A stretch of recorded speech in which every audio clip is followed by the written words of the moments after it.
मोदीनगर में सीकरी कला Patanjali wellness centre Modinagar Patanjali Yogpeeth के महामंत्री एवं प्रसिद्ध आयुर्वेदाचार्य आचार्य बालकृष्ण ने कहा, तिरंगा हमारे भारत की शान है और कहा कि हर घर तिरंगा झंडा फहराया जाएगा और इस 15 अगस्त को स्वतंत्रता दिवस पर बड़ी धूमधाम से मनाया जाता है और कहा कि पतंजलि वेलनेस सेंटर की तरफ से पूरे भारतवासियों को स्वतंत्रता दिवस की और रक्षाबंधन की, श्री कृष्ण जन्माष्टमी पर्व की हार्दिक बधाई एवं शुभकामनाएं। सुनहरा संसार न्यूज़ नेटवर्क में आपका स्वागत है और हमारे गुरुजी को कोटि कोटि प्रणाम। गुरुजी, पहले हम आपका परिचय जानना चाहेंगे। स्वामी आरोग्यदेव पतंजलि वेलनेस सेंटर मोदीनगर सीकरी कला में है। यहाँ का मैनेजमेंट का काम देखते हैं। यहाँ पे panchakarma, naturopathy, shatkarma, acupressure, acupuncture, physiotherapy, ozone therapy के द्वारा यहाँ ट्रीटमेंट करते हैं। कोई भी साध और असाध रोग, जो गंभीर रोग हैं, बोलते कैंसर है, जोड़ों के दर्द है, डायबिटीज़ है, शुगर है, किसी किसी का 80-90 यूनिट भी इंसुलिन चलते हैं तो 1 से 2 सप्ताह में उनके इंसुलिन यहाँ बंद हो जाते हैं। फिर उसके बाद यहाँ पे आयुर्वेद दवा पे शिफ्ट हो जाते हैं। फिर योग करते हैं, आयुर्वेद दवाएं खाते हैं, डाइट का पालन करते हैं, पूरी तरह से शुगर से निजात पा सकते हैं आयुर्वेद ट्रीटमेंट के माध्यम से। तो गुरुजी, लगभग कितने यहाँ पर मरीज हैं? ये 48 बेड 50 बेड का ये हॉस्पिटल है।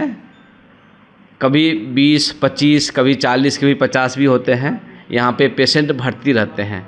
यहाँ पे नियमित रूप से ओपीडी की व्यवस्था है, आईपीडी की व्यवस्था है। तो आसपास के लोग लगभग 30 का एवरेज रहता है जो नियमित रूप से यहाँ आकर के अपना डॉक्टर को दिखा करके, जो यहाँ दिखाने भी आते हैं तो उनको डॉक्टर दवाई भी लिखते हैं, योग भी लिखते हैं।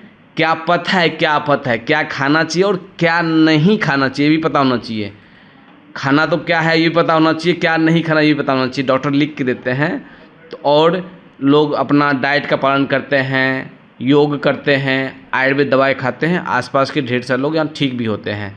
यहाँ पे योग जो डॉक्टर लिखते हैं, यहाँ पे निःशुल्क योग भी सिखाया जाता है। यहाँ पे सुबह शाम निःशुल्क योग क्लास भी चलते हैं। सुबह 5:30 से 7:30 2 घंटे का, शाम में 5:45 से 7 सवा घंटा का योग चलते हैं। आसपास के लोग भी आते हैं, योग करते हैं। और यहाँ पे डायबिटीज़ के लिए, जोड़ों के दर्द के लिए और लीवर प्रॉब्लम के लिए निःशुल्क काढ़ा भी देते हैं। यहाँ पे सुबह भी और शाम में भी आसपास के जो लोग आते हैं, कुछ लोग केवल काढ़ा पीने के लिए भी आते हैं सुबह शाम, कुछ लोग अपना योग भी करते हैं, काढ़ा पीते हैं और मस्त रहते हैं। यहाँ पे आप कभी आइएगा, देखिएगा तो कुछ लोग हैं जो 10-10 साल से जो कैंसर है, यहाँ नियमित रूप से आते हैं, योग करते हैं, 10 साल से फिट हैं। अभी उनको कोई देखेंगे तो कोई नहीं बोल सकता है कि इनको कोई ब्लड कैंसर हुआ था, बोन टीबी हुआ था। ये यहाँ एकता मेहता जी हैं, ऋषभ बिहार में हैं। तो वो यहाँ लगभग 2 साल से ऊपर, 2.5 साल लगभग हो गए हैं, नियमित रूप से योग आते हैं। उनको 2015 में ब्लड कैंसर हुए थे। अपना 6 केमो भी लिए। उस समय भी योग करती थी, वो कम करती थी, योग करती थी। उसके बाद उनको बोन टीबी हो गए हैं। बोन टीबी का लगभग वो बोलते हैं 17 ऑपरेशन, छोटा बड़ा मिला करके 17 ऑपरेशन हुए हैं। अभी उसको कोई नहीं बोल सकता है कि इनको ये बीमारी थे। अभी वो 2 घंटा यहाँ नियमित रूप से योग करती हैं, शीर्षासन भी करती हैं। लगभग 55 साल की होगी वो। तो नियमित योग करने से आयुर्वेद, कुछ घरेलू उपचार अपना नॉर्मली कुछ आयुर्वेद दवाई खाते रहते हैं और अपना योग करते हैं, फिट है। नहीं तो लोग जिनको कैंसर हो जाता है ना, 1 से 2 साल तक जिंदा रहते हैं, फिर ख़त्म हो जाते हैं। एक आयुर्वेद में इलाज कराने के बाद पॉजिटिव भी होते हैं, उनको रिकवर भी होता है और खुद योग करते हैं, एक फिट भी होते हैं। एक इससे दूसरे को प्रेरणा भी मिलते हैं कि आप आयुर्वेद के माध्यम से इलाज करा करके खुद स्वस्थ भी रह सकते हैं। आयुर्वेद में कोई इलाज क्लास नहीं है। कोई कैंसर का पेशेंट है, पतंजलि की दवाएं, पतंजलि केवल यहाँ नहीं पूरी दुनिया में मिलता, पूरे भारत में हर तहसील तक तो अपना पतंजलि का सेंटर है, वहाँ दवाई मिलते हैं। कोई भी कैंसर का भी पेशेंट है ना, 3,000 रुपया 3,500 रुपया मंथली दवाई चलता है, उससे ज़्यादा नहीं। अपना घर में योग करें, दवाई खाएं और फिट रहेंगे। लेकिन योग थोड़ा, बीमारी ज़्यादा बड़ी है तो योग थोड़ा ज़्यादा करना पड़ेगा। जैसे एलोपैथिक में किसी को नॉर्मली बुखार होते हैं तो 500 mg की टेबलेट खिलाते हैं, ठीक हो जाता है।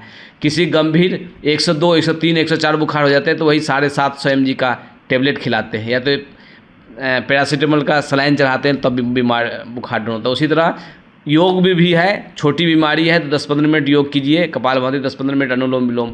फिर गंभीर बीमारी है तो 1-1 घंटा कपालभाति, 1-2 घंटा कपालभाति, 1-2 घंटा अनुलोम विलोम प्राणायाम करना चाहिए, जिससे कि स्वस्थ हो सके। तो गुरुजी, जैसे कि देखा जाता है आजकल के 10 साल के बच्चे का वजन भी 30, 35, 40 ऐसे हो जाता है, और वो देखने में भी इतना हेल्थी रखते हैं कि इतनी छोटी सी उम्र में उनका इतना वेट होता है। उनके माँ बाप को आप क्या संदेश देना चाहेंगे आयुर्वेद को लेके? देखिए, बच्चे बचपन में स्वस्थ रहेंगे तो आगे भी स्वस्थ रहेंगे। बचपन में ही बीमार हैं तो बाद में भी ऐसे ही होंगे। तो बचपन में हैं तो खेलना चाहिए, खेल का शरीर से एक्टिविटी नहीं होंगे तो बीमार बच्चे रहेंगे ही। शाम में कम से कम 1 घंटा बच्चे को खेलने के लिए होना चाहिए।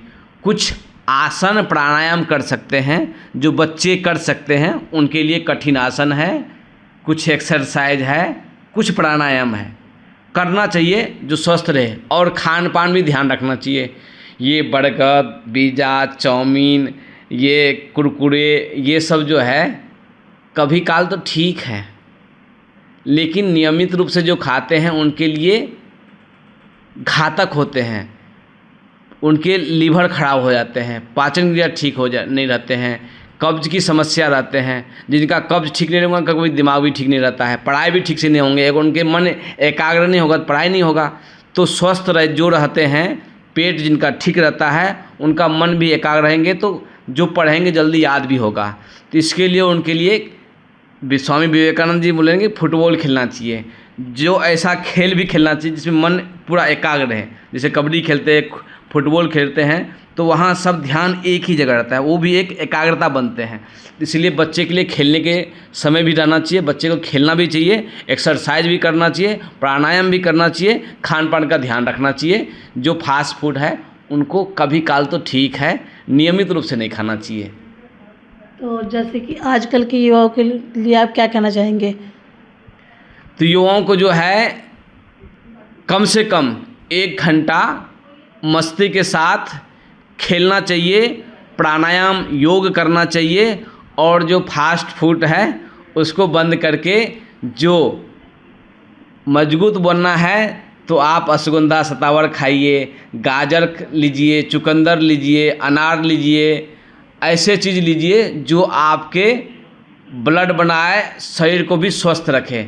और कुछ एक्सरसाइज, रनिंग करना चाहिए, सूर्य नमस्कार करना चाहिए, दंड बैठक लगाना चाहिए युवाओं को, तब हड्डी मजबूत होंगे। नहीं तो आजकल छोटे तखत से नीचे गिरते हैं, हड्डी टूट जाता है।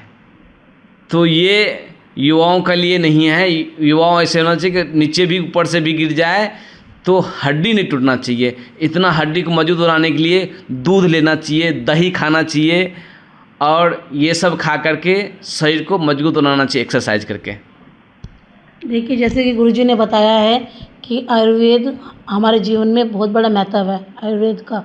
तो ज़्यादा से ज़्यादा ये दवाइयाँ इंग्लिश ना खा के आयुर्वेद में जाइए और आयुर्वेदी ही दवाई लीजिए, उससे आपको बहुत जल्दी आराम भी मिलेगा और आपको खुद ही लगेगा कि भाई हमारे अंदर कुछ ना कुछ बदलाव हो रहा है। और गुरुजी से और बात करते हैं। गुरुजी, 15 अगस्त जैसे आ रही है, 15 अगस्त को देशवासियों को क्या कहना चाहेंगे? तो एक अभी छूट गया था कि जैसे अभी मौसम परिवर्तन हो रहा है, बरसात का मौसम है, परिवर्तन हो रहे हैं, तो इसमें लोग को सर्दी जुकाम बुखार होते हैं।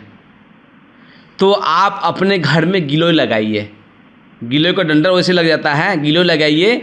गिलोय का सर्दी जब मौसम परिवर्तन होता है उस समय कम से कम 20 दिन 25 दिन गिलोय का काढ़ा पीजिए। गिलोय जो है इम्यूनिटी मजबूत करते हैं। आपको जो सर्दी जुकाम बुखार हो जाता है, छोटे बच्चे को हो जाता है सर्दी जुकाम बुखार, बड़े को तो होना ही, कहीं ठंडा गर्म पानी पी लेते तब भी सर्दी जुकाम बुखार हो जाते हैं। तो अपने इम्यूनिटी को मजबूत करने के लिए योग कीजिए, प्राणायाम कीजिए, सूर्य नमस्कार कीजिए, दंड बैठक लगाइए और गिलोय का काढ़ा पीजिए। अपने घर में गिलोय का डंडा लगाइए, उसको 1 फीट कटिंग करके उसको उबाल करके ठंडा करके काढ़ा के पीजिए, जिससे आपका इम्यूनिटी मजबूत रहे, सर्दी जुकाम आपको परेशान नहीं करे। और आप सबको 15 अगस्त स्वतंत्रता दिवस के बहुत सारे शुभकामना। आप स्वस्थ रहें, आयुर्वेद का पालन करें और जो हम नागरिक का कर्तव्य है उसको कर्तव्य को निभाएं, क्योंकि 7 लाख से ऊपर जो शहीद होकर के ये भारत को आज़ादी मिले हैं, तो उसकी कुर्बान को आप संजो के रखें, उसके बताए गए कर्तव्य का पालन करें कि हम भी कुछ करेंगे तो देश के लिए करें। हम भी बैठ कर के ताश खेलेंगे, बैठ के सोए रहेंगे तो इससे देश की उन्नति नहीं होगा। हम कुछ भी करेंगे, जहाँ जॉब कर रहे हैं ईमानदारी से कीजिए, पुरुषार्थ कीजिए और जो भी कर रहे हैं अच्छे कीजिए, तो इससे देश आगे बढ़ेंगे। इसको शुभकामना देते हुए 15 अगस्त के आप लोगों को ढेर सारी शुभकामना। ओम धन्यवाद। देखिए, जैसे कि गुरुजी ने बताया कि आयुर्वेद बहुत अच्छी चीज़ है और हम गुरुजी का भी बहुत बहुत धन्यवाद करना चाहेंगे कि इन्होंने हमें हमारे चैनल को टाइम दिया। गुरुजी का बहुत बहुत धन्यवाद और चैनल पे बने रहिए।